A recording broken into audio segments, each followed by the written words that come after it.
Just a couple of thoughts. I was thinking about the word. I heard you at the beginning, and then I had to step out for a little bit, and then I've been on, the last 10 minutes or so. But there's a couple of things for me. Humble. That word has really been present over the last 9 months. Not necessarily that word, me thinking about that word, but as I reflect on the last 9 months, I've heard over and over and over, show people, don't tell people. And that takes a certain amount of humility, especially as I'm highly emotional. I'm a verbal processor. Because of, childhood and all the things, I've had to learn how to notice what's happening in my body and not react to things. And so I've had to humble myself, the person that I was for 40 something years, and wait and be patient and lean into God's truths in order to learn how to be humble. It didn't come naturally. And I've really, really seen that in my relationship with my kids. And so it's almost as if it's interesting, because I've even outlined this in my journal, not intentionally, but as I read back in it, I've done it.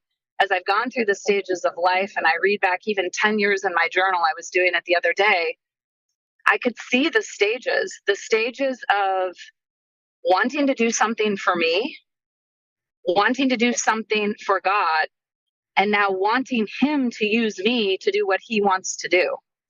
And that's a humbling process. That whole thing, every single interaction in that is so humbling. And so when I think about, my kids are getting older. I have one that's graduated from college, one that's a sophomore in college, and two in high school. When I think about them as we've been having conversations, I really have to humble myself to not tell them about Jesus as much as show them through the fruits of the Spirit, through my actions, who He is. And so that's been my humbling experience. And when I talk about, and this is another interesting thing that I recently just loud and clear from the Lord heard, is, we're being called forward, the Great Commission, and to be disciples of all nations, and the work that we're doing. What He showed me is that those that are going to come behind us are not going to have to do all this hard work, because we are going to be, His light will shine through us, and healing is going to come in waves. So I think about that with my children, like, I'm going to keep working for them. I'm not working for me. I mean, ultimately I'm working for God, but you know what I mean? Like, I'm doing this work because I want them to know Him, and I want their traumas, their sufferings. And I like the word suffering, because Jesus says, you're all going to suffer. If you are human, you're going to suffer.